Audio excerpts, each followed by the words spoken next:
Thank you, Ashley. I appreciate that. Good morning, everyone. Good afternoon if you're in the Eastern time zone. Welcome to our webinar today. We've got 3 presenters, so hopefully everything's going to go off without a hitch, and hopefully you guys will learn something and enjoy it at the same time. So again, this is Share and Share Alike. We're going to use Autodesk Shared Reference Point. We're also toward the end of the presentation going to bring in Martin, and he's going to give us a little bit of information on simulation CFD for those of you who might be interested in that. Martin has just come on board with us, and we're extremely excited to have him. So with that, let's get started. So the workflow for the presentation today is going to be something similar to what you're going to see on the screen here. We're going to take Infraworks 360 and we're going to position our initial 3D mass. Now, in this case, we worked with an existing product. Okay, we have a 3D model of a project that Alice and I had been working on, so you won't see that 3D mass. But initially, what you'll want to do is you're going to want to request a footprint or a mass from the architect, and then provide that. And I'm speaking from the civil aspect again. I apologize for that. So you're going to ask the architect, hey, I need a footprint. I'm going to need a mass, etc. We're going to go ahead then use Civil 3D to position that in the proper location that makes sense for us. And then we're going to export using the shared reference point to Revit. And then we're going to turn that over to Alice, and she's going to present for her portion. We're going to bring the Revit model. Once it gets placed, we're going to be able to bring in that very pretty 3D model that gets created. Okay, and then with that in Civil, we're going to be able to complete our detailed site design.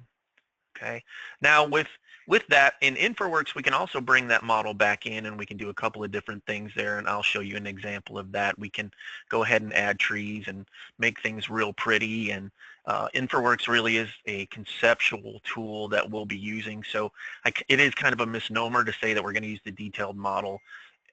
We probably should have flipped Civil 3D and 360 because we're going to want to do the 360 portion first. Okay, and then we can use Navisworks to review and track our models and our data. We're not going to go over that today. We're just really going to focus on the shared reference points. Now, the first thing that we want to talk about is where do you download this at? Okay, so what you're going to want to do is you're going to want to open up your Autodesk Application Manager. You're going to want to update the software. And then for you civil folks, you're going to want to take a look and find the Autodesk Shared Reference Point. In this case for 2016. For those of you that are going to make the move to 2017, I do not anticipate seeing the extension right away. Typically, we've been seeing a lag of about 6 months in order, I guess, to get everything proper. Hopefully it'll be shorter this time, but it seems like it's 3 to 6 months after the new products come out. Okay, so you're going to find that in your application manager, and you're just going to simply click install. It's going to install it for you, no problems. Okay, and once that's installed, we're going to go ahead and we're going to open up Infraworks 360, and we're going to utilize our model builder to specify the location of our project. Okay, once we get that accomplished, in this case, the site is in Madison, Alabama. Okay, it is a suburb of Huntsville, so it's in the northern portion of the state. And what I've done here is I've just gone into my model builder, selected the location of that site, asked model builder to create the model for me. It's going to bring in my buildings, it's going to bring in my roadways, and it's going to bring in water features, and it's actually going to bring in an aerial and topo for us. Okay, so once we get that done, we're going to have something that looks like this. Okay, so it's fairly straightforward. Like I said, you've got your roadways. They are not design roads. Okay, that's another session for a webinar that we can address here in the future. But it does come with some buildings. Anything that it can find, it's going to use the information, and you can kind of see that in the pond area, and we'll see this later on in Civil, that there actually is a associated with this. But this is an example of typically what you're going to be able to see if you use the model builder in 360. Okay. Now, 360 is not just for civil folks, and it is not just for architectural folks. Okay. So 360 can be used in any type of office to get to a certain point that you guys want to as far as your conceptual design goes. Okay, so once we get that model, we can import that into our Civil 3D software in its native format. Okay, the native format is a SQLite file. All right, and once we go in and we select that location, okay, we're going to go to Planning and Analysis Workspace. Okay, because we want to connect to the data. So once we do that, we can select the SQLite connection, find the proper location, bring in, it's going to read that SQLite file, and it's going to find all sorts of things. It's going to find roads, it's going to find water, it's going to find buildings, it's going to find all sorts of good information. And in the last picture that you see there, I happen to bring in this example just the roadways. So that's the ugly, obviously, roadway lines there. It's not pretty, so please don't expect a pretty version here. But I did bring in the roadways, I did bring in the buildings, and I did bring in the water areas. Okay, so you can make that selection. You do not have to bring in everything, and I would suggest that you do not. Okay, so once we get this brought into Civil 3D, we need to decide the best points for reference. Now I've blown up the location. This is our building area here, and as you can see, there's jogs in this building. There's even an arc in there. So there's a lot of different places we could do this. The one that I chose was the one that kind of had a semi-long face to it and had easily pickable endpoints, so to speak. Okay, so in this case, what I did was I went to that eastern side and used that face. So I've decided that those are the 2 points that I'm going to select in Civil 3D and use as my shared reference points. Okay, it really doesn't matter which ones you use. Just be consistent and remember your process here. Okay. Now, for me, being a civil person, and any civil folks are out there, you probably are saying, yeah, we're pretty anal and we're pretty detailed, and I'm not saying architectural folks are not, but we like to verify aspects. Okay, so what I've done here is I've labeled my points for verification at a later process, or excuse me, later point in the process. Okay, so that first slide there indicates that I have selected one of my corners, and I've selected the far northeast corner first, and it's giving me, based upon my point label style, I've gone ahead and labeled that, and then my description is the northeast corner. Now, you can change the label style. You could add elevation. I did not show the point number, at least at this point, but it might be a good idea to do that, so you can send a screenshot to your architect or your other subs. Okay, so I've selected and labeled the 2 corners from the previous slide. Okay, so it is the northeast building corner, and it is also that southeast building corner there. Okay, so where is the shared reference point location in Civil 3D? Well, once you install it, you're going to find it on your tool space palette. Okay, and you're going to want to make sure that you have your toolbox tab turned on, and if you do not, you can simply go up to your ribbon and click the toolbox, okay, and turn it on. Some of us like to have just prospector and settings and turn off surveyor toolbox, etc. But you're going to want to have your toolbox tab turned on here in this case, because it's going to be located, okay, in the subscription extension manager, and then you're going to want to open that collection and you're going to see Autodesk Shared Reference Point, and you're going to want to open that collection as well. Okay, and then there you'll see the Export Shared Reference Points command. And at that juncture, what we'll do is we'll go ahead and we will execute the command. And we're going to see a couple of different prompts here. Okay, so it's going to ask me to select my origin point. Now, for most of us civil folks, that would be 0, 0. Okay, working in a coordinate system like we have. And that reminds me, be sure that you set your coordinate systems. Okay, there's really no reason for us not to. This is all about geolocation.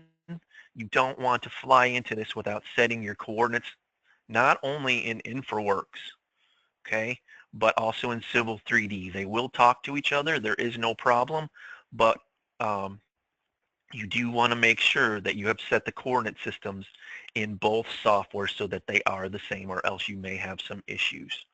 Okay, so once I came into and executed the command for exporting my shared reference points, it prompts me for my origin. Well, in this case, I decided to use the northeast corner as my origin. I could have used the southeast. It doesn't matter. Again, just remember the order in which you pick these, because it is important to relay that information to your architect or whomever is using Revit. Okay, so it said select my origin point. I did that. That is going to be the northeast corner.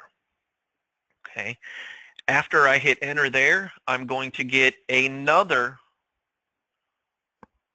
prompt that says select a point on the y-axis or the quasi-north axis. Okay, so I select the southeast corner. All right, and once I've selected my origin, and once I've selected my quasi-north or quasi-north, depending on where you're from in the country, okay, you're going to want to make sure that when you get select units and confirm, one, that your origin point, and this is where you can verify your point, and this is one reason why I labeled that northeast corner. So my origin is my northeast corner. Those coordinates should match, as well as the elevation, because we are not only going to place this horizontally, we're going to place this vertically as well. Okay, so you need to remember and verify your origin point, and then make sure that your units are going to match those that are being used for Revit. Excuse me, in our case it's feet. If it's meters, select meters there. Okay, now it's going to create, excuse me just one second. It is going to create an XML file. All right, so that's the simplest way to share data with other folks, is using that XML. Find a location so that it can be either accessed by other members of your team, or save it to just a project location so that you can send it off to your Revit user. Okay, one thing to remember, please note that the file name you choose becomes the name of the reference point in Revit, or the location. Would that be correct, Alice? Correct. What you see there is shared reference point. That's the same name I'll get. Okay. So just remember, so in this instance, I called it shared reference point. Name it something that makes sense to everybody involved on the project. It could be, you know, retail site 1, retail building 1, etc. Okay, so just make sure that you're on the same page. Communication is key, especially when you're using your shared reference points. Okay, and with that, I'm going to turn it over to Alice. Okay, so very similar process for installing our tool for Revit.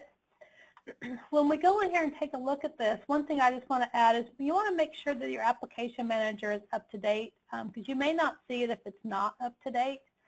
And if you don't find it, you might want to check down, sometimes down below the the list or on the Update tab, there's tools that have been updated or brought into your application manager on previous updates that you haven't yet installed. So if you don't find it on the front page, take a look on the Updates tab there, and you might find it on that list.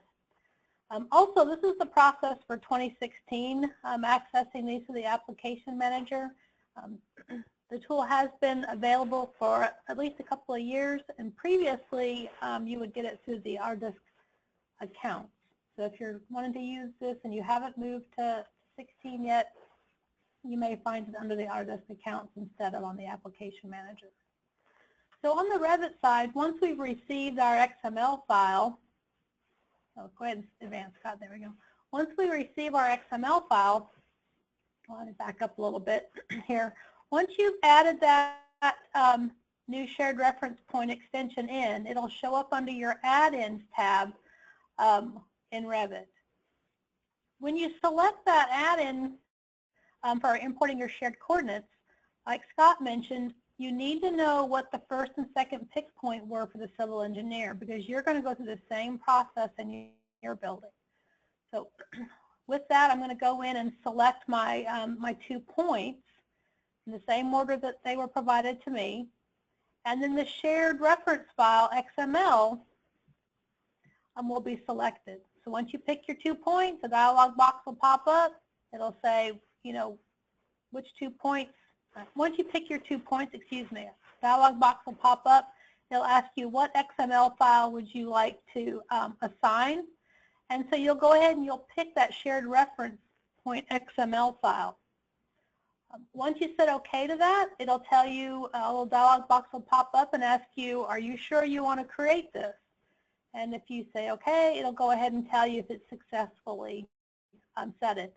If for some reason during the process you pick the points in the wrong order, you can repeat the process because it'll allow you to correct that where it says, are you sure you want to create a new one? So you can correct it if you pick in the wrong order, but it's imperative, get that information ahead of time and save yourself a lot of hassle. All right. So once we've uploaded that shared reference file and we've picked the points that are associated with it, our project still is just looking at the internal coordinates. So we want to tell it that we want to use these new XML coordinates for our model. So on your Manage tab, you can select the Location tool, and a dialog box will open up for your location for weather and site. And on the Site tab, you'll have that new XML file. So as Scott mentioned, he named it Shared Reference Point. So it pops up as an option for me as a shared reference point. And then you just want to make it current. So by default, the internal will be current until you say Make Current. So you go ahead and say OK, and then that will set your current model to use that XML file. Now to verify that, we want to go in and change the properties of our project to True North. So the first image is our project north. We've got our building positioned the way we wanted to see it in our project. But by going into properties and changing our orientation to True North, then we see the project rotated on the far right to True North. So it's laid out much like you would see it in civil, where north is pointing up. Okay, Scott? So once we have our mass or we have our building defined, we went through this a couple of different ways. We went through first as just a mass so that we could cite it. And then as the building became more developed, we went through this process again, and each time I would share a more updated file with Scott. So when we get to the point where we want to share that mass or the building elements with the civil engineer, there's a couple of processes that we go through. One is to export out a 3D file from Revit, or a 3D DWG file to Revit that he can then bring in and use in civil. So to do that, there's a couple of things that you want to double check when you're exporting out your DWG file. One, you want to make sure that you have a 3D view. I would suggest creating a new 3D view and taking everything that you can and clean it up so that just the exterior of the building is displayed. It'll make it a much lighter file for the civil engineer to work with. And then when you go to the export to the DWG, you're going to want to go on the Solids tab and make sure you check the ACES Solids. The default is polymesh, so you will need to go in there and change that. Now you can save these settings so that you can, in the future, just go in and pick the saved settings and not have to do it each time. On the units and coordinates, you want to make sure, again, you set it to feet and that you change your coordinate system to shared, because we're now working with that shared coordinate system. All right, Scott.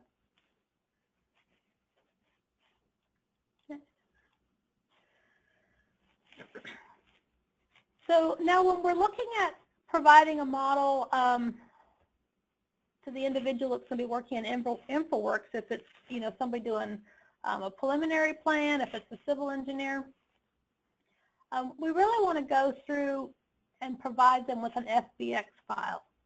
Now the Fbx files that are exported from Revit do not inherit the shared coordinate system. So in this case, we have a couple of steps that we need to go through. One, we want to export this out to an NWC file.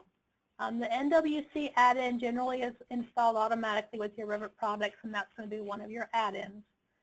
So we export that out to an NWC file, open up Navisworks, and then append our Navisworks file into Navisworks. Once we have that Navisworks file, then we can export that out to an Fbx. Okay. You do want to make sure that when you're, I'm sorry, go back just a minute, Scott, I kind of got ahead of myself. You do want to make sure, though, when you are importing or converting that Revit file to an NWC, that you turn on the shared coordinates. If you don't have the shared coordinates turned on, that information is not going to be pulled over when you create that NWC. All right, go ahead and start. So then when we go into Navisworks, we'll go ahead and open up a file. We'll append that NWC that we just exported out. And then we can go into export to Fbx. And again, you want to make sure that you've got your coordinates, not your coordinates, but your units set up properly so that everything is working in feet. It's a lot easier in Revit because we're working in feet already. So this usually goes pretty easily. The default in this case is feet, but it's always a good idea to check. All right, Scott. Thanks, Alice. Just so you guys know, Alice is going to be sitting with us for the remainder, and she will be available for questions after the fact, as will Martin. So if you guys have any additional questions regarding the Revit aspect of this, she will be available for that. Okay.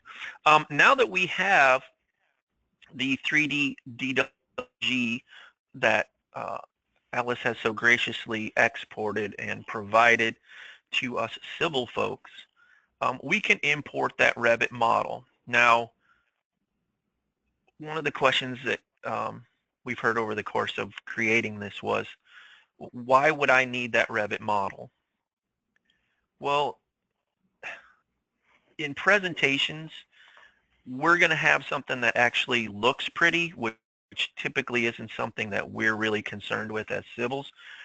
We move dirt, the pretty we leave to the architects. However, we still have to utilize our design sometimes and present at a public meeting, shareholder meeting, etc. A lot of folks can't see or understand unless it's actually thrown, placed on the site properly, and kind of prettied up the picture. But what we can do here is we can place that 3D model onto our civil design drawings, and we can show our proposed surface, how that's going to entail. We're going to be able to see parking areas if there are any, We should be able to see where the utilities are going to be coming from, etc. So we can actually utilize this for a lot more down the line in more detailed design,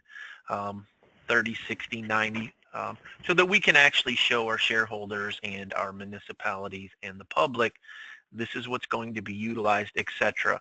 Now, if you don't use your Infraworks as your conceptual design tool, this is a great way to display that as well. Okay, so in order to import that Revit model, we're simply going to use the insert command just like we would a typical block for AutoCAD. It is a 3D drawing, so we're going to go ahead and browse to that location. Okay, and we're going to open that file.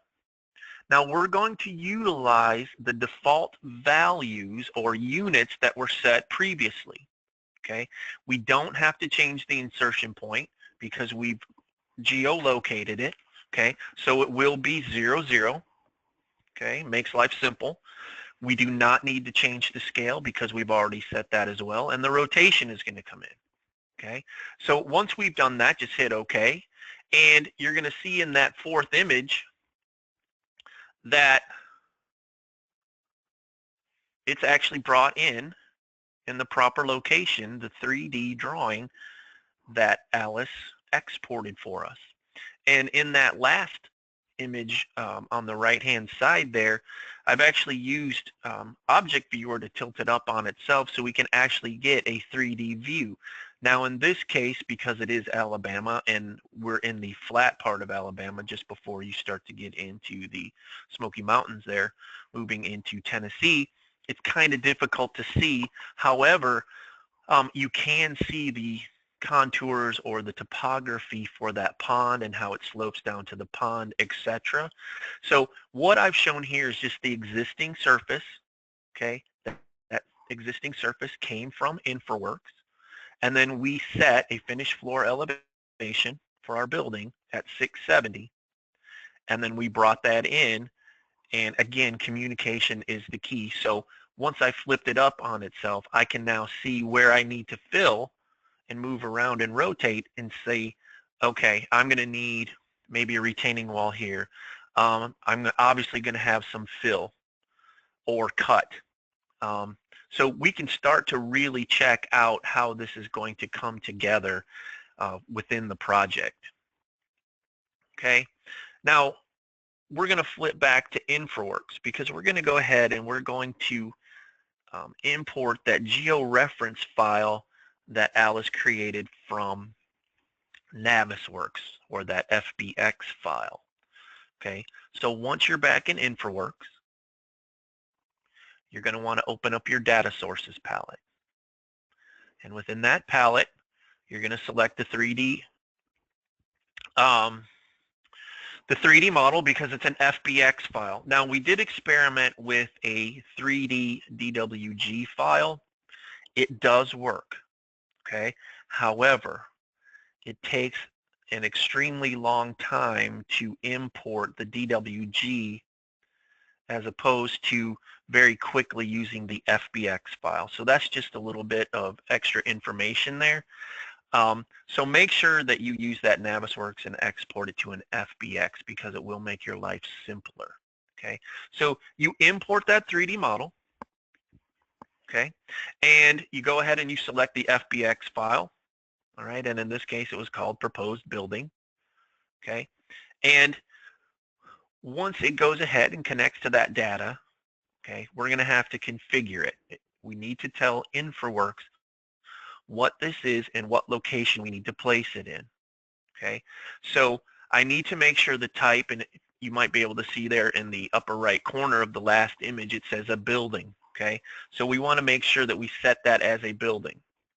Okay, and you also want to make sure that your coordinate system is set here. All right, so we want to make sure that in this case it is NAD 83 Alabama East Zone US feet.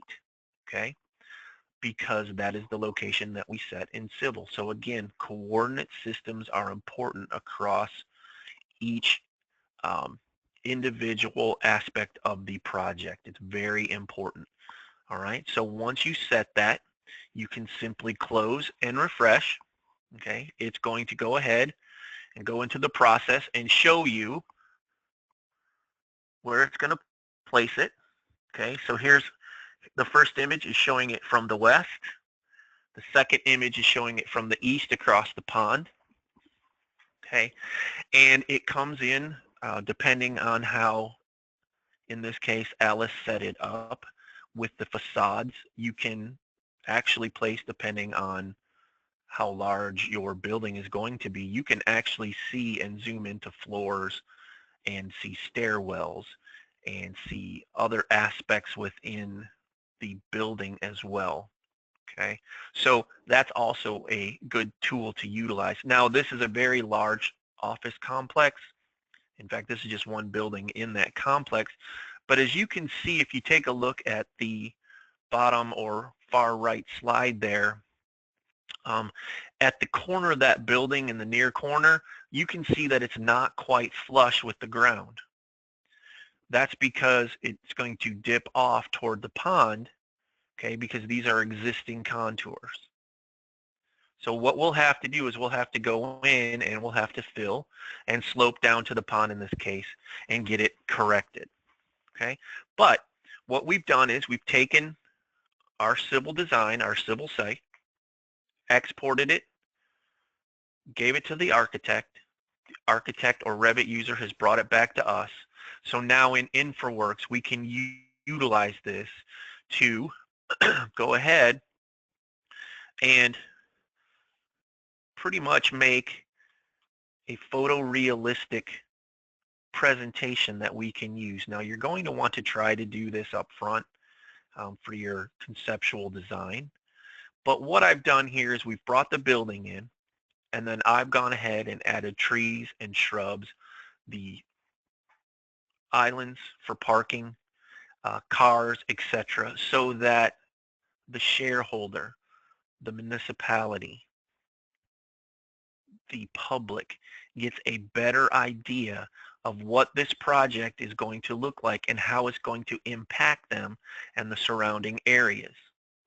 Okay, that's important because once those three know what's going to be the final product or close to the final product, they can start to get a better feel and have a more satisfactory view of your project in general. I say that because I worked for a company that did Walmarts.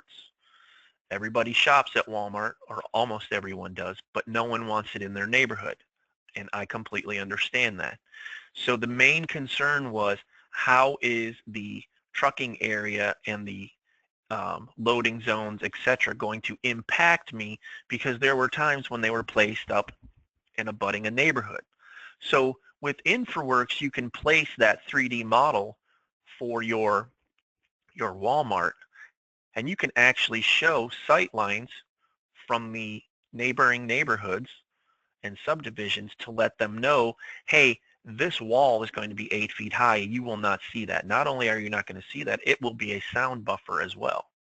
Okay, so hopefully what that does at this juncture, being conceptual, is it's going to help you down the road, because now in Infraworks we can also place design roads. We can model intersections. We can model cul-de-sacs. Okay, we can make the pretty picture, so to speak, even for us civil folks, so that the public, the municipality, the shareholder will be more accepting of what we're trying to accomplish. Everyone is flattered by the pretty picture, so to speak. Okay. So with that, I am going to turn it over now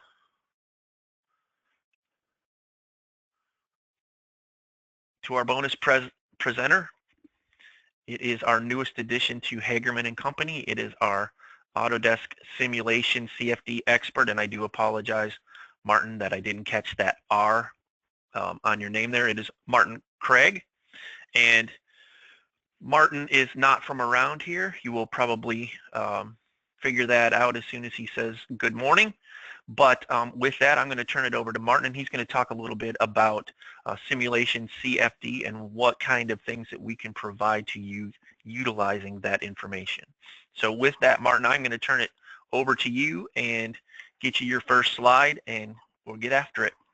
Fantastic. Yeah, thanks, Scott. Thanks, everybody. Appreciate it. Yeah, as Scott said, I'm not from around here, I think was his phrase. I'm actually from Nashville, Tennessee, and so that's home.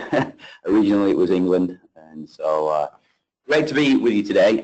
Interesting presentation, and I recognize that a lot of this is really focused on the civil side of things, how we use Revit from an AEC architectural standpoint in that process. And what I wanted to do today was really just sort of supplement this topic around, well, now we've got buildings and we've got civil structures. How do we take care of and how do we look at things like the temperature in a building, the flow of air in a building, making sure we don't get condensation on glass.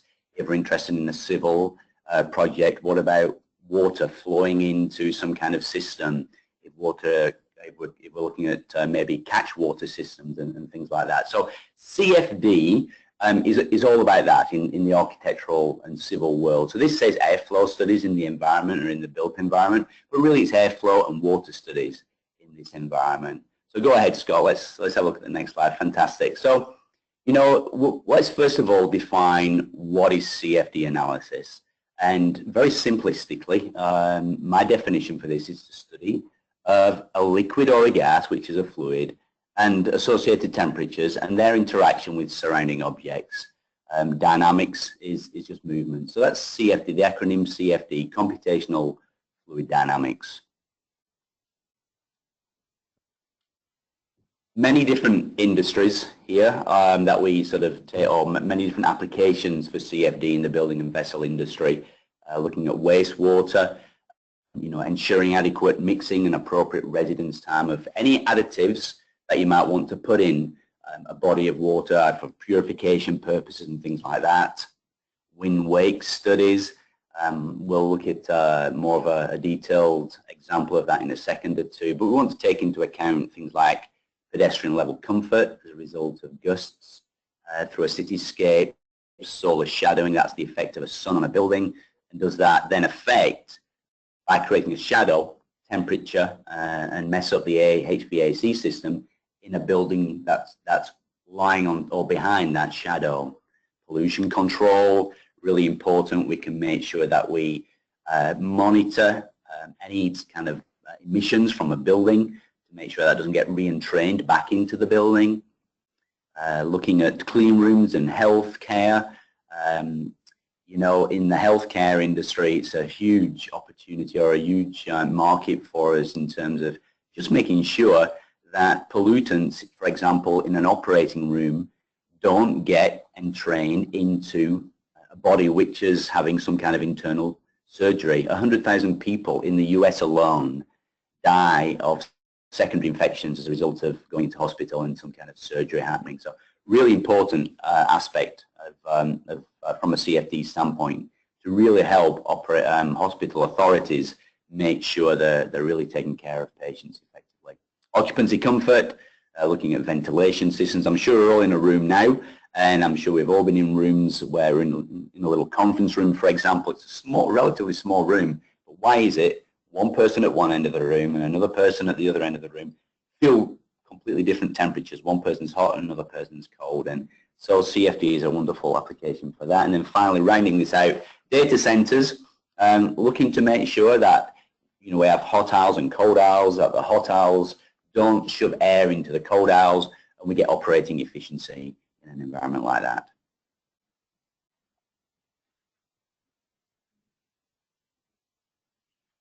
So here we see a model of downtown Manhattan. We modeled that up in something like Revit, or we could even use Inventor or SolidWorks, any 3D modeling product. Revit's fantastic for this. And then we basically apply a wind load. We just say wind go forth and prosper. Where does the air go? And generally speaking, in these kind of applications, red is high and blue is low.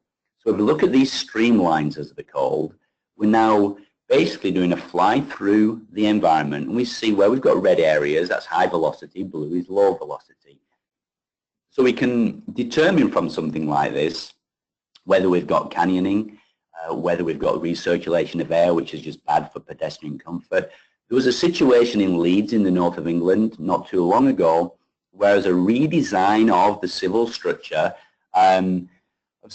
basically of buildings that were being erected in a new space, it actually changed the air dynamics such that on one day, very sadly, there was a free gust of wind.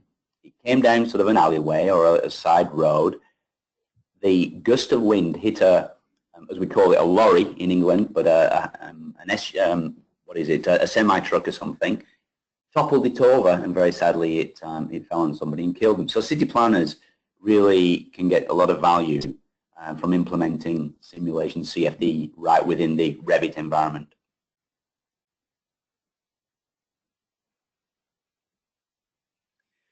And this is a story or a case study that actually one of our consultants or a consulting company that used our software did for the Singapore University. This consulting company was in Holland, and they were tasked with really trying to help the Singapore University contribute to what we call net zero. Basically, they wanted a zero carbon footprint, and so they wanted to utilize natural ventilation. We can see the predominant airflow here is coming from the northwest. So I've sort of reorientated the image here, and so you can see, just do a zoom in for me, Scott, here. But what we're able to determine is what is the correct orientation of a building structure such that we make best use of the predominant airflow, and natural ventilation using stacking effect and things like that is a really great way to contribute towards this aim of zero carbon footprints. You can see on the building we've got green surfaces, it's in a green area and things. So all of that together work for good. Cincinnati Music Hall is a building of national historic significance. And coming from England, of course, I'm used to buildings of national historic significance, being centuries old. So I'm not quite sure how old this one is, but it's a wonderful building, beautiful looking building inside. And what the building owners wanted to do was really essentially improve occupancy comfort.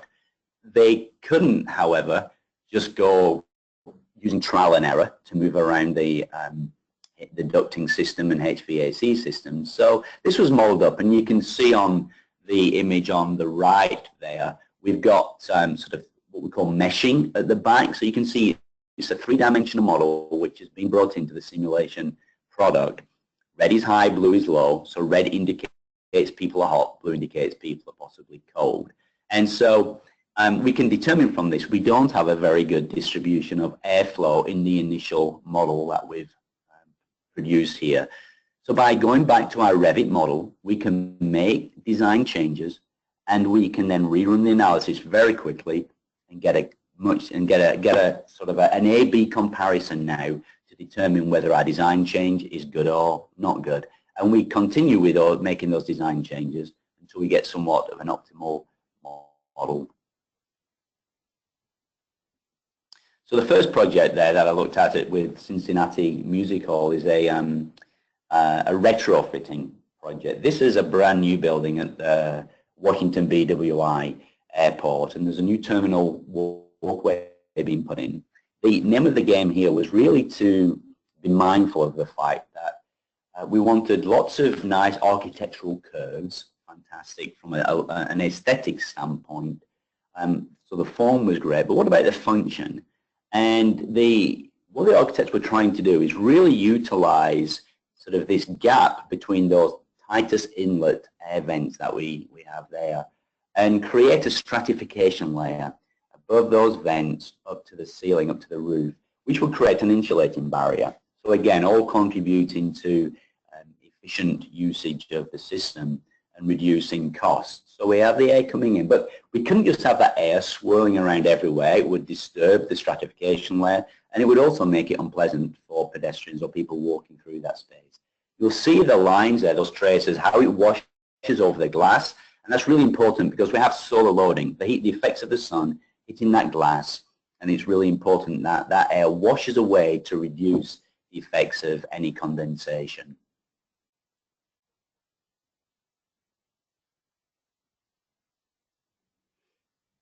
Next one, Scott. I'm trying to get us there.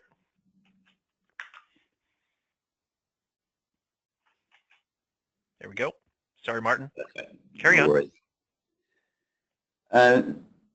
They just hit play if you could on that one. Maybe. This one, the animation didn't come through, Martin. Oh, I didn't really? get the, yeah, for Okay. whatever reason, and I apologize for that. Tell you what, let me here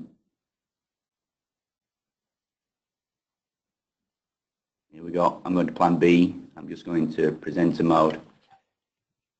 You see my slides? You see my slides, Scott? Yes, sir, I do. Right. So hopefully we're seeing here the effects of what we had here was the equivalent of 2 small cars burning, and we're seeing the effects of smoke as it propagates through this parking structure. And the thing we want to monitor here is how long will exit signs stay visible for. So in a structure like this, you normally have sensing equipment where massive eradicator fans would switch on to suck out the smoke. And the fire department mandate could be exit signs have got to stay visible for 20 minutes. And the different colors there represent different densities of smoke in an environment. The New York City Apple Store is quite a famous building in New York City, and Steve Jobs is, Steve Jobs is a tremendous innovator and visionary. This is an 8-story building, and he mandated that this had to be a complete glass wall frontage, no structure in there at all to take away from to really spoil the aesthetics. Well, Borough Happold, who was the contractor for this, were really concerned about how the heck do we make sure we get the right airflow in that system, not only to maintain a good temperature throughout that room or that building, but also prevent condensation from forming on the glass. And there's just no way from an aesthetic standpoint that they could put slot diffusers in the ceiling. And so these had to go at ground level, and they'd never worked on a project like this with slot diffusers at ground level working over 8 stories.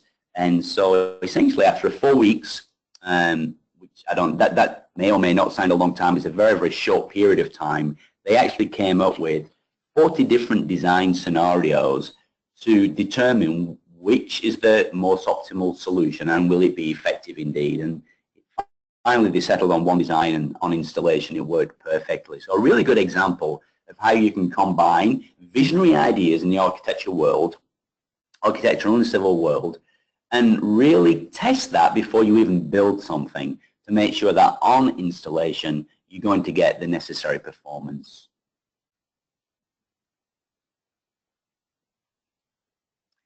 And just keeping the theme here related to glass wall frontages and curtain walls, the Vancouver Convention Centre was, it gets lots of gusty winds hitting it, and so the building owners and architects wanted to know that those gusts of winds would not create a detrimental effect to that front window. So you should be able to see the animation going on here. It's amplified, but we can also do structural work as well. I just wanted to round out the presentation with this. So structural as well as airflow and water flow in environments. So I'll hand back to you, Scott. Sure, no problem, Martin. Thanks very much. I do appreciate that. And let me get back to my screen here. And we just want to let you guys know that Hagerman and Company is a full service reseller, providing all sorts of different aspects from consulting and review, software implementation, template creation, styles for Civil 3D, families for Revit. We also provide support for your applications and software. We provide system maintenance, and these are just a few of the processes and services that we provide in order to get you literally from start to finish. And as you can see, looks like the mayhem guy is racing toward the finish line there. One thing we want to let you be aware of is the upcoming Hagerman training schedule. We've got a couple of Civil 3D courses coming up in the near future. The Brentwood, Tennessee is at the Hagerman facility in Brentwood.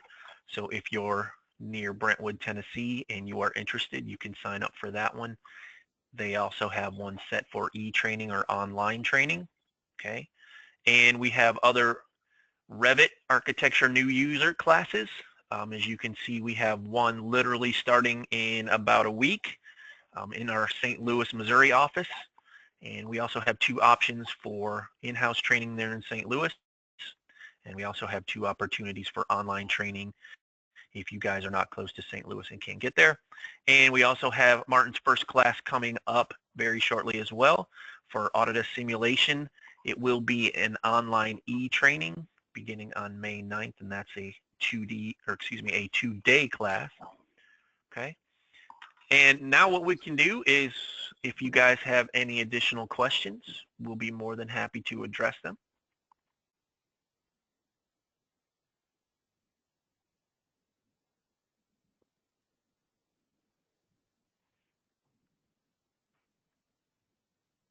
Hey Scott, I'll just point out here whilst we're waiting for any possible questions that if anybody is going to attend that training for civil, that's the in Brentwood, so the Brentwood office is actually part of Nashville.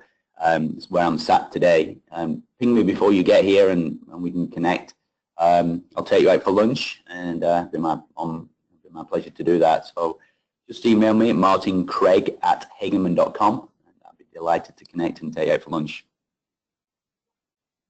Awesome. Appreciate that, Martin. Thanks. Let's see. Where can we get online data sources for Infraworks 360? You can get your online data sources in a lot of different places. USGS, if you need to check your municipalities for their GIS capabilities. If you're using 360, though, you have access to Model Builder, and Model Builder is going to bring in what you saw here today. It's going to bring in the buildings that it finds, okay? It's going to bring in those roadways. Now they're not going to be, they're going to look good, but they're probably not going to be the correct layout as far as, you know, I've got 2 lanes here, 3 lanes here, so you might have to do a little bit of revising there. It's going to bring in your terrain, and it's going to drape your aerial, which is a Bing aerial over top of your topo. So once you bring that into Civil 3D, you're going to be able to have a pretty good existing surface. But if you want to get anything else outside of what Model Builder provides, basically just go online, check your USGS, check your municipalities, etc. Is Model Builder another software? No, it is built into Infraworks 360. That is included in the software.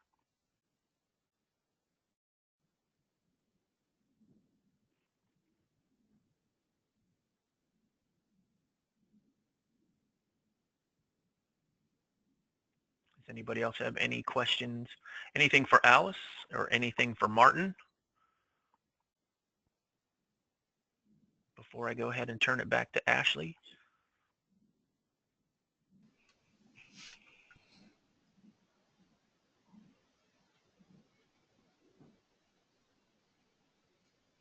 Question has come up.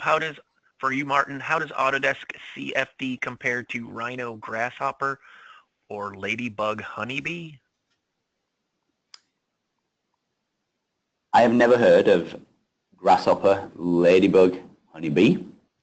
I will certainly go and find out, but if it's a simulation package, then maybe the competitors, but honestly, I'm pretty sure I've heard of most of the competitors, and so I'm going to guess that maybe that's somewhat of a plug-in to Rhino. What we can do, though, is we can take a Rhino 3D model and bring that model directly into simulation CFD and work on it in the same way as we would with Inventor or SolidWorks or Revit. I'll research that. I've got your was that Alex Martinez? So I'll send you a reply later, Alex, after I've done a little bit of research for you. Okay, does anyone else have any questions? I'll give you just a few more seconds. And if everyone's good, and it looks like we are. If you guys have any additional questions after the presentation is over, you can always contact us and we'll be able to take a look at those and answer any questions that may come about after the presentation, after sitting around and discussing it. So please let us know and we'll be able to address those for you.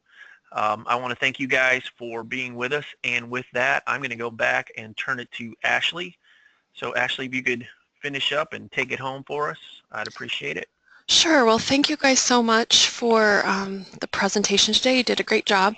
And thank you everyone for attending. Once again, if you could take a few moments to fill out that short survey, we would appreciate it. It will just automatically appear as you close down your session. And if there's nothing further, we'll just conclude things. Thank you for attending today's webcast and have a great day, everybody. Thank you. Bye-bye.